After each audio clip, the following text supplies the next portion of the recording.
Matapos pong issue mga kaibigan. Kawawa po silang dalawa Edo at saka si Beyonce. Para tapos na po ang problema. Yung mga issue po regarding sa kanilang dalawa. So wala nang AIDS Sir, Gabal. wala nang AIDS Ha? Yung kay Jim Gabal. Wala na? Wala na nga daw po. Hiwalay na? Hindi ko lang po alam po Kabal. Yung ano. Sana gusto mo maibalik?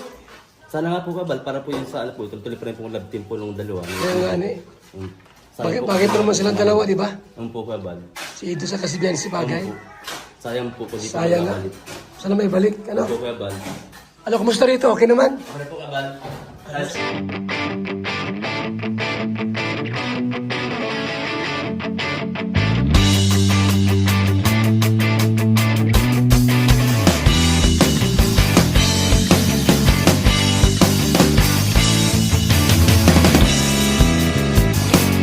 Kamusta mga kalingap, mga kadonis?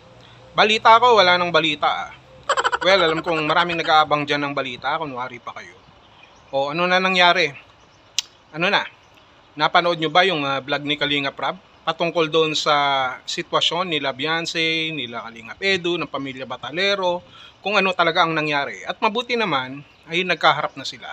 Siguro kung matalino kayo at magaling kayong tumingin ng sitwasyon, mag-analyze, alam nyo na kung saan nagkaroon ng problema. Alam nyo na kung ano ang naging problema at alam nyo na rin kung saan dapat ito pumunta o kung saan dapat ito humantong.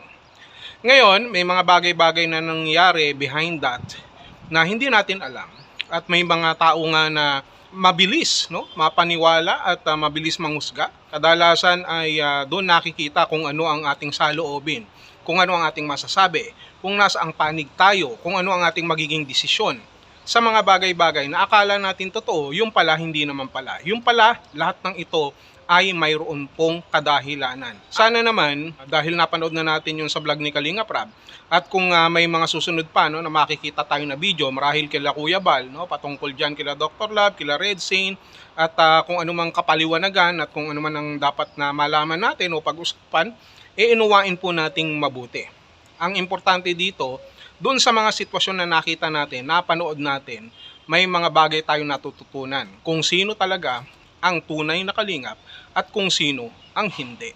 Kung sino yung mga talagang affected at kung sino yung mga defective. Hindi ba? Ganun lang naman yun . So, dapat sa mga ganyang klaseng issue, dapat chill lang tayo. Matuto tayong mag-analyze. Matuto tayong makiramdam at matuto tayong ilagay ang ating mga sarili sa tamang sitwasyon na hindi sa lahat ng pagkakataon ay magiging personal sa bawat isa po sa atin. It's okay na magtanggol tayo, it's okay na meron tayong pinapaboran kahit papano, na means na nandoon yung ating puso. Lalo na kung iniisip natin na naaapi or nalalamangan o nagka-problema, natural lamang yun. Pero at the end of the day, dahil magkakasama tayo dito sa Kalingap, dapat naiintindihan din natin yung parte ng bawat isa. At wag na tayong sosobra pa doon sa mga bagay na hindi na dapat nating pakialaman. Dahil may kadahilanan po ang lahat ng yan.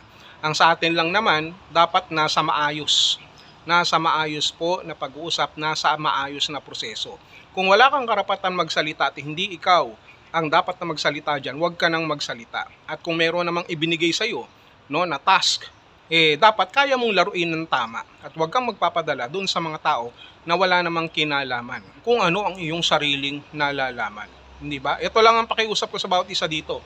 Kung ano't ano man ang malalaman ninyo at malalaman natin sa mga susunod pang oras o araw na iba-vlog nila Kalingap Rab, nila Kuya Bal patungkol dito sa issue na ito, paandarin po natin at paganahin po natin ang ating isip at ang ating pong puso. Kung bakit, kung ano po ang dahilan at kung ano po ang pinaka-purpose nito. Huwag na tayong magturuan pa, huwag na tayong magsisihan pa rito. Ang importante dito yung pagkakasundo, yung pangunawa, yung atin pong pagkakaisa. Yun lang naman, wala nang bashing pa dahil nakapag-usap na naman na at may pag-uusap pa siguro na pwede tayong mapanood sa mga vlog nila Kuya Bal. Huwag na nating bigyan pa ng kulay, huwag na rin nating pahabain pa at huwag na natin masyadong galingan dahil kapag ginalingan natin masyado, at hindi natin na-handle ng maayos, dadamputin talaga tayo sa kangkungan yan. Naintindihan nyo ba? Kaya, para sa akin, matuto tayong makiramdam. Analisahin yung mga bagay-bagay. Ako, sa totoo lang, nakahalata na ako. Nakaramdam naman ako. Alam ko na kung ano ang nangyari. Sinasakyan na lang natin kahit papano. Kasi sayang nga eh. For the views kaya ako.